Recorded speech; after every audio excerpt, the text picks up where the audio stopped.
Bedanya ilmu tasawuf, ilmu kolbu dengan ilmu yang lain apa? Itu ya. Kalau ilmu akidah itu pakai apa? Pakai akal. Memahami dalil pakai akal. Jika ada alam, berarti ada yang menciptakan alam. Coba bayangkan ada pulpen tapi nggak ada yang buat. Mungkin ada rumah nggak ada tukangnya. Mungkin masa ada bangunan sebesar ini bernama bumi dan langit lalu tidak ada penciptanya. Itu pakai akal. Pakai akal begitu doang. Sudah? Kalau tasawuf, yang menciptakan bumi dan langit itu gimana cara mengenalnya? Lalu cara dekat dengan dia gimana? Adakah kemungkinan berdialog dengan dia, bermunajat kepadanya? Apakah nama dan sifat-sifatnya? Lalu di manakah dalam diri ini ada tempat ruang untuk berkoneksi dengannya? Itu pertanyaan ahli tasawuf. Beda nggak dengan ahli akidah? Ahli akidah itu menetapkan Allah itu Esa. Musyrik tidak musyrik. Syirik tidak syirik. Ya, mukmin kafir. Itu urusan ahli akidah. Bab begini bukan urusan ahli akidah, ini urusan ahli tasawuf. Maka ahli akidah tolong tahu diri, hak otoritas dia sudah selesai. Ya. Itulah yang membuat dahulu ulama-ulama kita berbeda pendapat. Mereka bawa persoalan rohani ke bab fikih, bab rohani ke bab akidah. Ya. Saya tinggalkan murid kita semalam saja. Lalu ada seorang khalifah tanpa izin saya mengajarkan robitoh, ruhiyah, mengingat guru sebelum zikir. Lalu berkatalah satu murid yang lain, ini mah syirik, saya puluhan tahun menjaga kolbu tidak syirik, kamu ajarkan malam ini syirik. Malam ini aku mau pulang. Mau balik dia dari Padang dari Payakumbuh ya, ke Jakarta. Saya telepon, saya lagi di luar, dari Riau waktu itu. Tunggu Pak, apa masalahnya? Kalau ada masalah nanti cerita sama saya. Kan datangnya sama saya. Ternyata si bapak menghukumi persoalan rohani dengan ilmu akidah. Kalau lagi makan nih, itu pakai matematika atau tidak? Mahasiswa ya. Kalau orang yang sudah tahu rasa makan, mau berapa aja harganya, dia beli. Yang penting, yang enak ini saya makan. Nggak bisa dihitung dengan matematika. Betul nggak?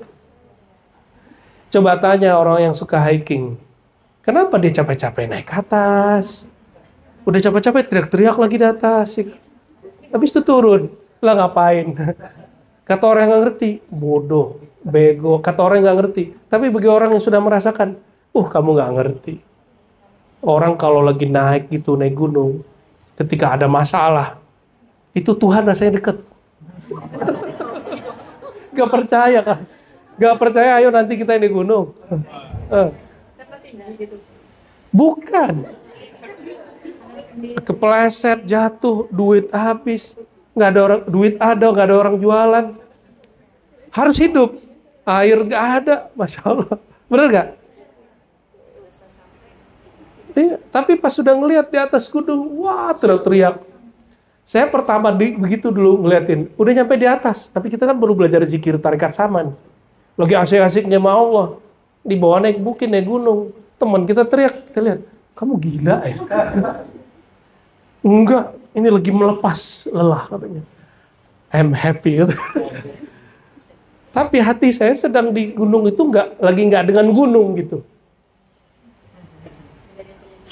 Dengan yang punya gunung itu masalahnya.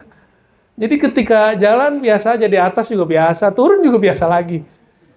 Pas turun dia bilang, kamu yang bego katanya. Orang indah begitu gak dinikmati. Ya juga sih ya. Bagi saya, waktu itu enak itu cuma di atas sajadah. Kata guru kami, kamu mesti terhijab. Masa Allah di atas sejadah doang? Ya. Allah di atas gunung sama di atas sejadah sama nggak katanya? Sama. Allah merem sama Allah buka mata sama nggak? Terus zikir kenapa merem? Supaya kolbu kita hidup. Nanti biar kalau dibuka matanya, kolbunya tetap hidup. Makanya nanti ada zikir buka matanya. Ya, itu namanya zikir wukuf. Kalau sudah wukuf, boleh buka mata. Di luar suluk ya. Dalam suluk tetap pejam mata. Ya, beda bab. Beda bab. Jadi kadang-kadang perbedaan perspektif ini membuat orang suka bego-begoin orang. Ya, suka bego-begoin orang. Saya S1, S2, S3, alhamdulillah akidah. Maka memandang suatu golongan, yang pertama saya lihat akidahnya dulu. Terus ada orang yang dipandang baiknya dia, suka berbaginya dia. Oh masa dia sesat, dia kan suka berbagi. Lo nggak nyambung, kita ngelihat urusan ide dia dulu, ideologinya, teologinya. Nah kadang-kadang hal begini nggak nyambung sama orang. Dia sholat tahajudnya malam kok masa sesat gitu. Urusan sesat gak sesat bukan masalah dia sholat gak sholat. Dia kalau lagi zikir nangis kok masa dia sesat, bukan itu. Bab akidah itu bab akliyah, burhani. Maka teman-teman, ini saya ulang-ulang berkali-kali karena Buya Aldomi alhamdulillah saya senang sekali buka kitab Sirrul Asrar. Ini anak ribat yang putra wajib ikut ya. Nggak boleh nggak ikut, wajib ente ikut. Itu kitab kalau dibuka sekali sulit ngulangnya lagi. Ya, sulit ngulangnya lagi. Tanya sama Buya Aldomi nanti ya. Dan Buya Aldomi 2 tahun lalu buka kitab itu dengan sekarang sudah beda. Ya. Sesekali itu saya hadir loh. Ya. Kalian nggak hadir nanti awas ya. Allahumma sholli wa sallim barik alaihi. Hari apa Buya? Rabu malam. Horor benar. Iya. Membaca kitab Sirrul Asrar bukan dengan bab akidah. Bacanya dengan bab zauq. Ya. Maka ada ilmu dengan zauq, dengan rasa. Ada ilmu dengan akal.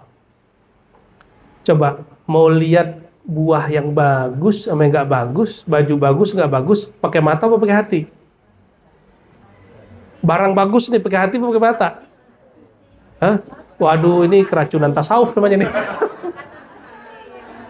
Ya, ini barang bagus nggak bagus, pakai apa ngelihatnya? Jangan keracunan tasawuf. Ya. Kalau keracunan tasawuf nanti ditipu orang, santai aja gitu. Gak apa-apa, semuanya milik Allah. Iya, kalau sudah terjadi, kalau belum terjadi ya kita usahain dulu, hati-hati gitu. Ya, beli barang, ditipu orang. Ya, ini kebanyakan apa? Tasawufnya nih. Harus balance ya, harus balance. Makanya di kita mohon maaf. Bagi kita mu'allim di sini, alhamdulillah Allah takdirkan semuanya ulama. Bisa baca kitab, mengerti syariat, tarekat, hakikat, ma'rifat. Mengerti usulul fiqh, usulul aqidah. Alhamdulillah. Antum mau cari di mana lagi, nggak tahu lah. Ya. Kitab tasawuf yang di tempat lain nggak dibuka, tapi dikit-dikit di sini sama beliau-beliau itu dibuka semua. Ya. Kalau masih cari perbandingan, carilah. Ya nggak apa-apa. Beliau-beliau ini nggak butuh juga kok ya. Mereka sudah bahagia dengan dirinya sendiri kok. Ya. Allahumma sholli ala sayyidina Muhammad. Karena isu Palestina bisa ditinggal tuh ya. Bisa ditinggal karena orang salah paham. Karena salah paham. Ya. Ya Allah, ya Allah.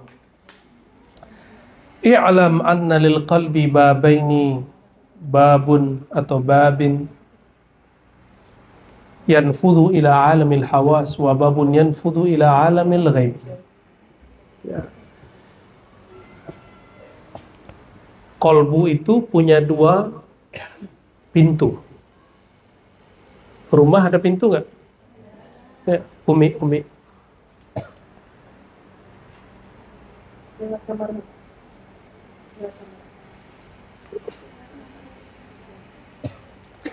Saya masih ingat Maulana Kasril Hasan Kabir, ya, Al-Khalidi. Apa kata beliau? Kami dulu nanya, gimana caranya biar koneksi dengan rohani-rohani mulia itu gampang? Ya.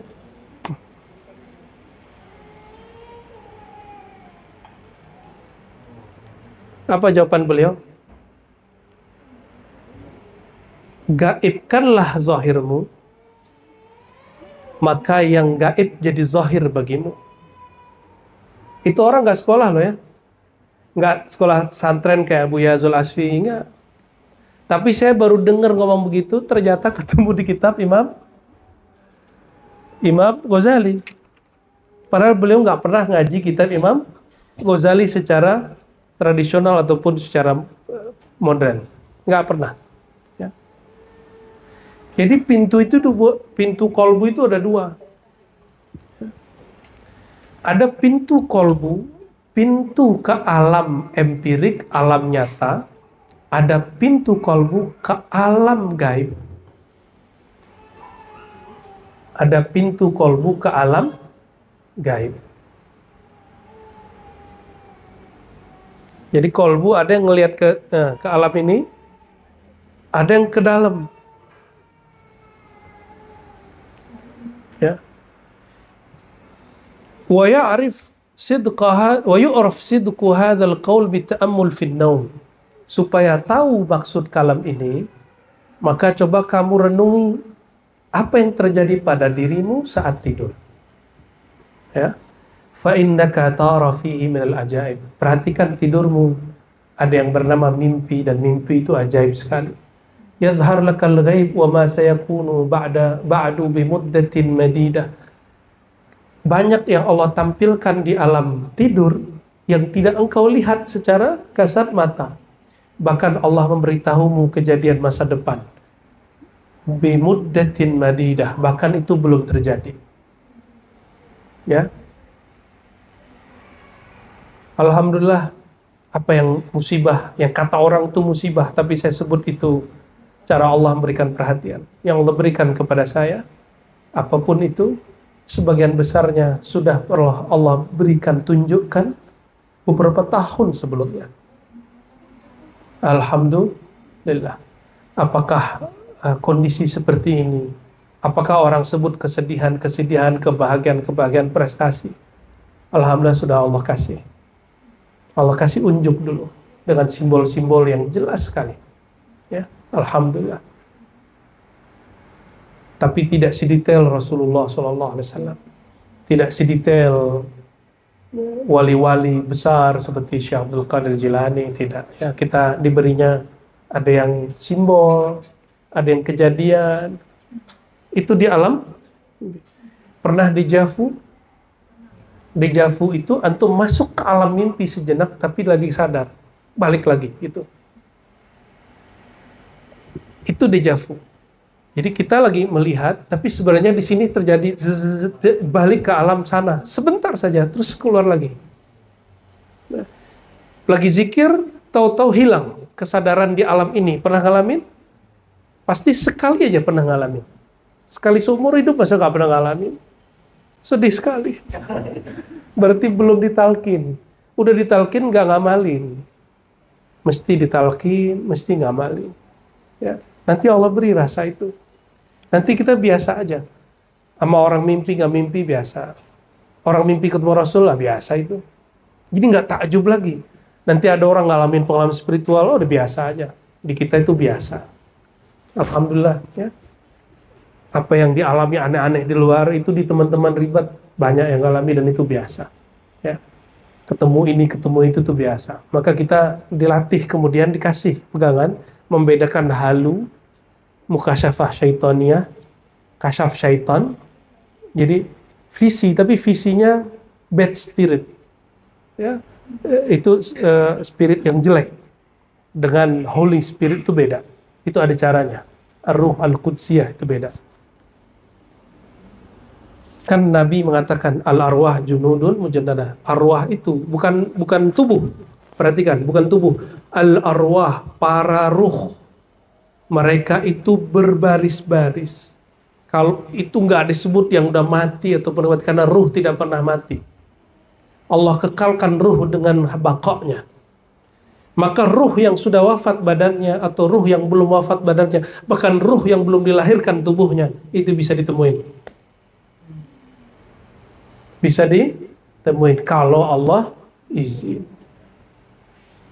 Maka disebutkan di situ, yang kenal pasti dia berdamai, yang tidak kenal pasti di alam ini dia bertengkar. Ya, jadi nggak usah dipaksa-paksain juga sama orang yang hari ini hasad sama kita. Emang nggak kenal di alam sono. Ya.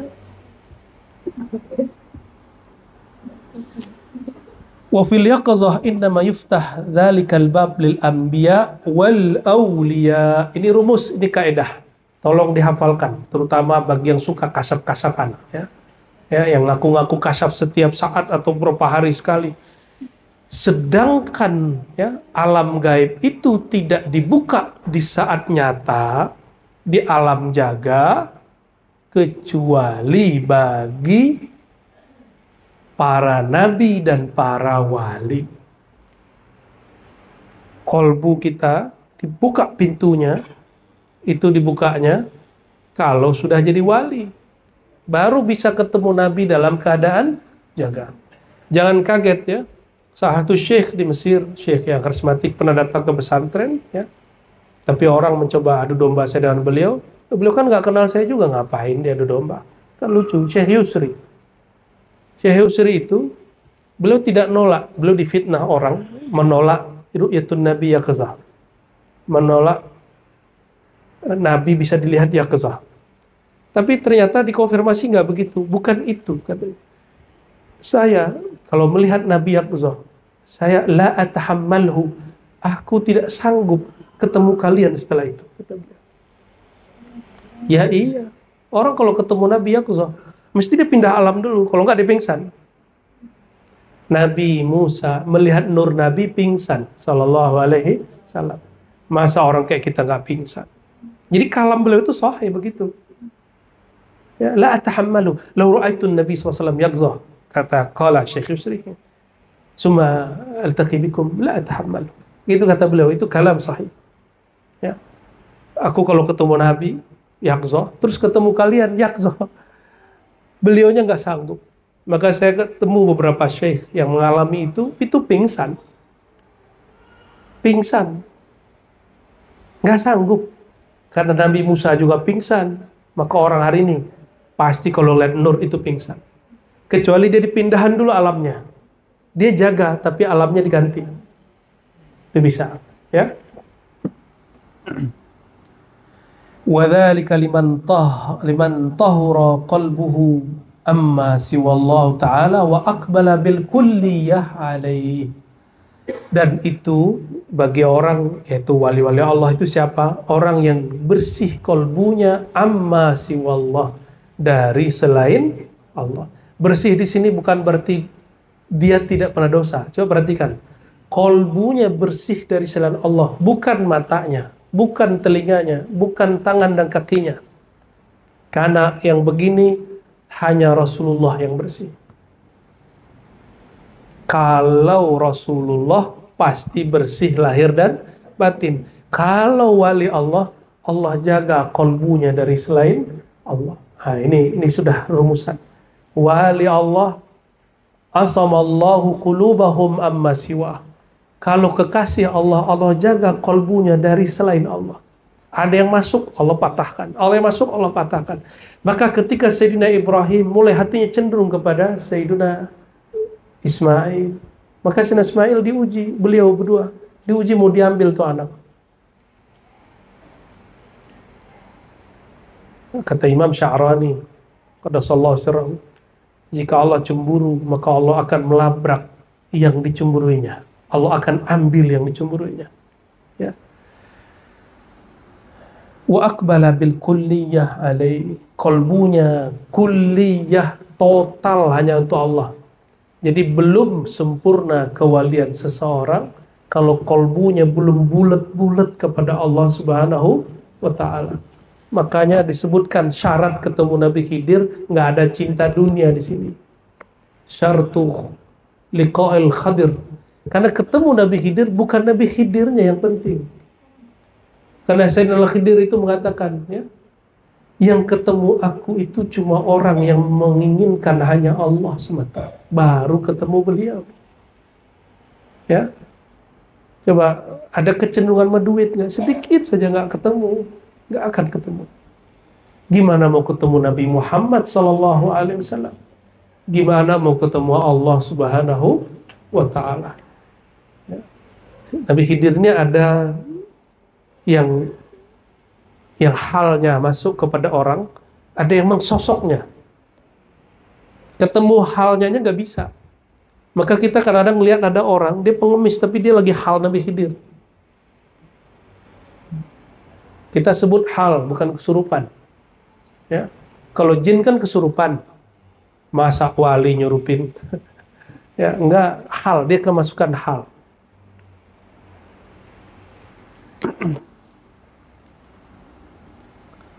Inilah yang disebut dalam hadis Nabi, sabaqal mufarridun qila wa man hum ya Rasulullah, al mujtahiduna bi dzikrillah. Ini di versi riwayat yang dinukil sini, wada'adz dzikru anhum awzarahum fawaradul qiyamata khafafa.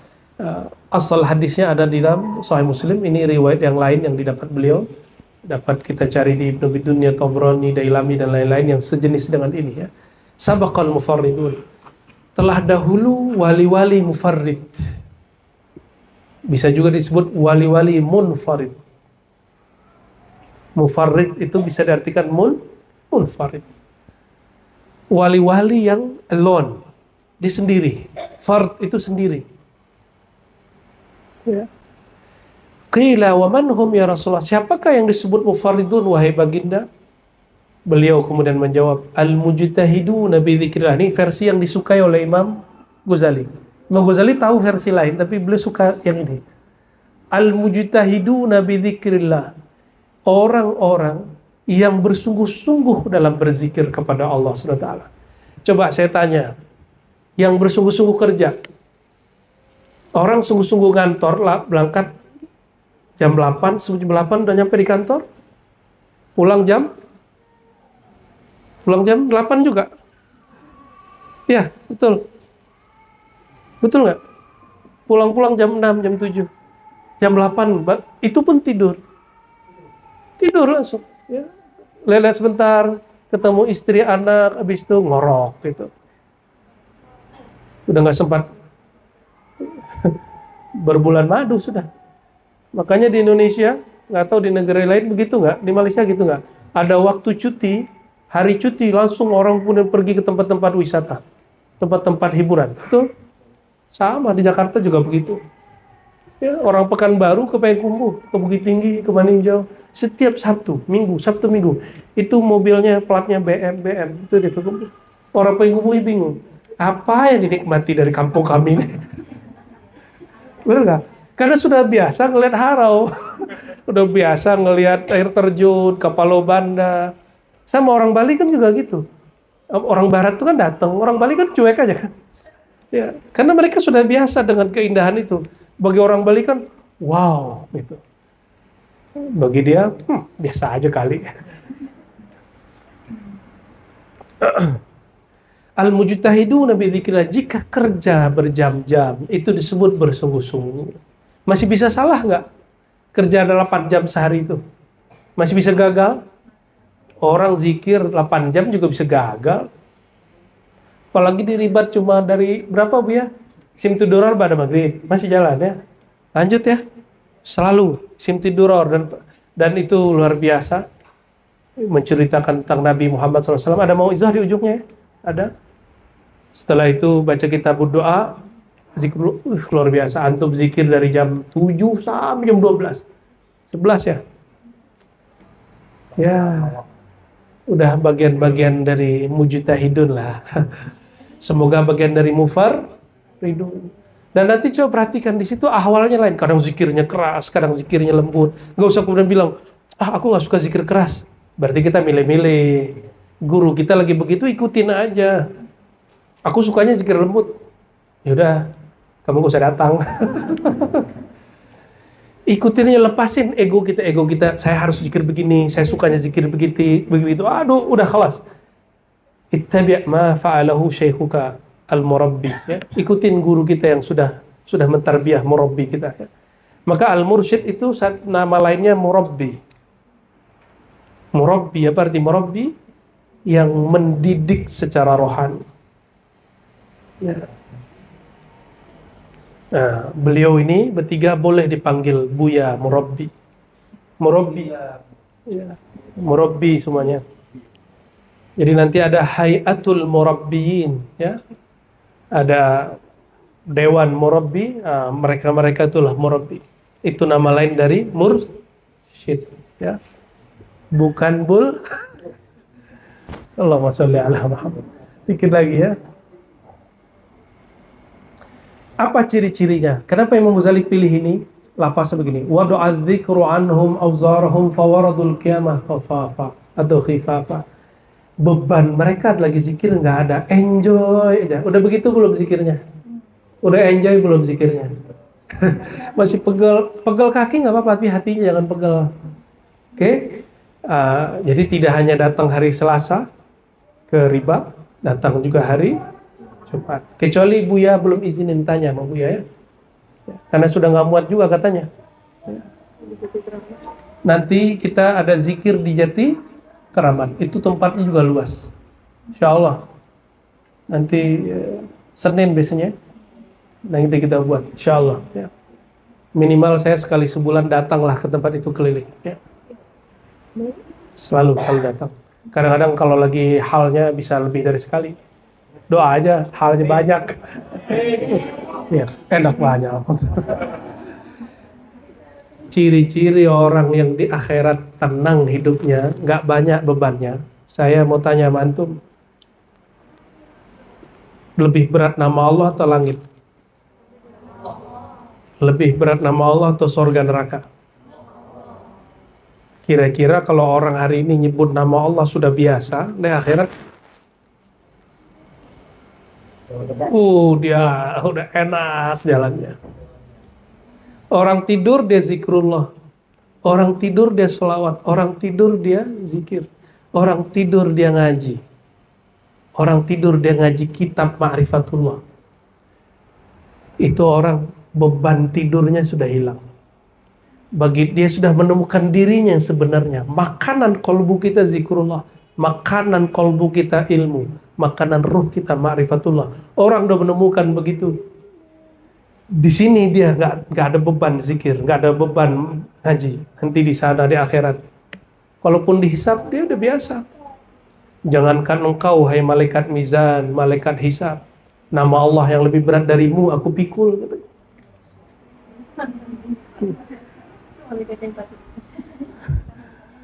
Semua qala fi wasihim aqbalu alaihim biwajhi atara anna man wajahtuhu biwajhi ya'lam ahadun ayyu syai'in uridu an utiyahu. Summa qala alaihi salatu wasalam awwalu man u'tihim an aqdhifa min nuri fi qulubihim fa yakhbiruna anni kama ukhbiru anhum. Ini hadis tidak sampai derajat sahih tapi maknanya sahih. Aku menghadap kepadanya dengan wajahku, ya, lalu aku berkehendak memberikan sesuatu hadiah kepada mereka. Awwalu ma u'tihim, yang pertama aku berikan kepada orang-orang ini yang dia sungguh-sungguh berzikir. Ini Nabi yang ngasih hadiah antum. Karena Allah yang memberi, tapi yang bagi-bagiin Nabi Muhammad sallallahu alaihi wasallam. Apa yang dibagikan Nabi? An akdzifa min nuri fi qulubihim. Aku akan tembuskan ukir nama Allah di dalam kolbu mereka. Itulah yang disebut dalam bahasa Persia lama Naqsyaban. Jadi Naqsyaban diambil dari lafaz-lafaz ini. Fayukhbiruna anni, kalau kolbu sudah bercahaya, kolbu ini dia langsung berhadap dengan Lauh Mahfuz. Lauh Mahfuz berisi tentang cerita masa lalu dan masa depan. Maka dia diizinkan Allah membaca masa lalu dan membaca masa depan dengan izin Allah. Itulah metodologi ramal para nabi. Jadi nabi meramal beda dengan antum meramal, beda dengan tim survei meramal. Ya kan sekarang banyak survei-survei ini, beda ramalannya beda. Kenapa? Karena kolbunya sudah memantulkan. Nah, kolbu kita sebenarnya sudah ada, itu kelihatan, cuma gelap, nggak bisa ditembus. Lauh mahfuz tetap nggak berubah, tapi kolbu kita belum terang sehingga dia tidak bisa melihat yang itu. Ya, oleh karenanya mau zikrullah, jangan kurang semalam zikir 1000. Nyebut nama Allah. Lebih afdol 2500, lebih afdol 5000, lebih afdol tak terhingga. Angka itu cuma latihan. Zikrullah itu mestinya zikron kasir, zikir sebanyak-banyaknya, bukan angka itu yang penting. Nah, tapi sebelum zikir 1000, jangan zikir dulu, tunggu dulu, ambil dulu talqinnya ke Buya Adami atau mursyid dimanapun kita tinggal. Ya, nggak mesti talqin ke kita, nggak. Ya. Kita punya adab juga kok. Kita nggak akan ambil murid orang. Solo sudah ditalqin sama syekh, syekhnya masih hidup, masih sehat, masih seger, lanjut zikir sama syekh itu. Ngaji aja sama kita, suluknya sama syekh itu. Ya. Kita perkuat, dan saya punya tugas salah satunya memperkuat majelis-majelis zikir, majelis-majelis thariqah. Ya, itu perintah dari guru-guru kami. Ya. Kamu kuatkan ya, majelis saudara-saudaramu yang lain. Ya. Gimana caranya? Buka majelis yang membuat orang tambah ramai ngaji ke majelis-majelis thariqah. Ya, semoga yang kita lakukan ini bagian daripada itu. Ya. Penutup sebelum lanjut ke bagian ini, beliau kemudian mengatakan, فَإِذَا الْمَدْخَلُ هَذَا كُلِّهِ هُوَ الْبَابُ الدَّاخِلِ مِنَ الْقَلْبِ الَّذِي يَنْفَضُ إِلَى عَالَمِ الْغَيْبِ وَهُوَ عَالَمُ الْإِلَهِ. Oh, ngeri nih bahasanya. وَقَدْ قَالَ بَعْضُهُمْ مِنَ الْقَلْبِ إِلَى الْغَيْبِ رُزُونَةٌ.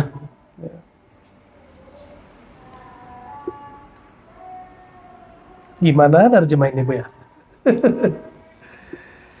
Sesungguhnya tempat masuk daripada semua itu, nur tadi, alam gaib tadi, itu tidaklah bab yang di luar, tapi bab yang di dalam. Bab yang di luar tuh ini, lisan, hidung semua. Itu bab kolbu yang zahir. Bab yang di dalamnya, dia juga bisa melihat, dia bisa menyentuh, dia bisa mendengar, dia bisa merasakan. Itu disebut al-bab ad-dakhil, pintu di dalam. Ya, minal qalb, di dalam kolbu, allazi yanfaz, yang aksesnya tembus ke alam gaib, terowongannya masuk ke alam gaib. Kan katanya ke Gaza itu sulit sekali masuk. Kalau secara resmi, ya yang aman kan resmi, yang nggak aman lewat terowongan bisa. Cuma antum ya bahaya. Kita nggak mau nolak itu, tapi itu bahaya. Ya. Kalau bisa menjaga keamanan silakan. Tapi kalau yang ini legal semua ini, ya, yang ini terowongan legal, terowongan di dalam kolbu. Inilah disebut alam gaib, dia juga disebut alam ilah. Ada loh istilah begitu, alamnya Tuhan. Ngeri nggak bahasanya? Alam ilah. Ada istilah begitu dia. Ini alamnya. Kalau bahasa lainnya alam lahut. Alam apa? Lahut. Alam ketuhanan. Jadi yang diajarkan Bu Yaldomi, alam nyata, alam malakut, alam jabarut, alam lahut. Itu bukan tasawuf falsafi, bro. Itu tasawuf sunni, tasawuf ahlus sunnah wal jamaah. Karena banyak juga nih pendatang baru ngomong begitu. Kalau yang pakai jabarut tuh tasawuf falsafi. Mana ada tasawuf falsafi? Falsafah pakai akal, tasawuf pakai kolbu, nggak nyambung. Mana nyambung? Akal nyambung ke alam malakut. Akal nggak bisa tembus ke alam malakut, apalagi ke alam jabarut, apalagi ke alam lahut. Ada orang sembarangan ngomong gitu dan nggak takut dihisab, coba. Ya, nauzubillah min dzalik. Barangkali begitu teman-teman ya. Mohon maaf sudah mau dikata-katai. Semoga Allah Subhanahu wa taala mengampuni saya dan mengampuni kita semua, dan silsilah ahli thariqah Qadiriyah, Naqsyabandiyah, Syaziliyah, Tijaniyah, Rifaiyah, Idrisiyah, Aidrusiyah, dan semuanya yang kita sebut Samaniyah, madad mereka mengalir terus kepada kita. Allah hamdid nabi manadihim bihaqqi suratil Fatihah.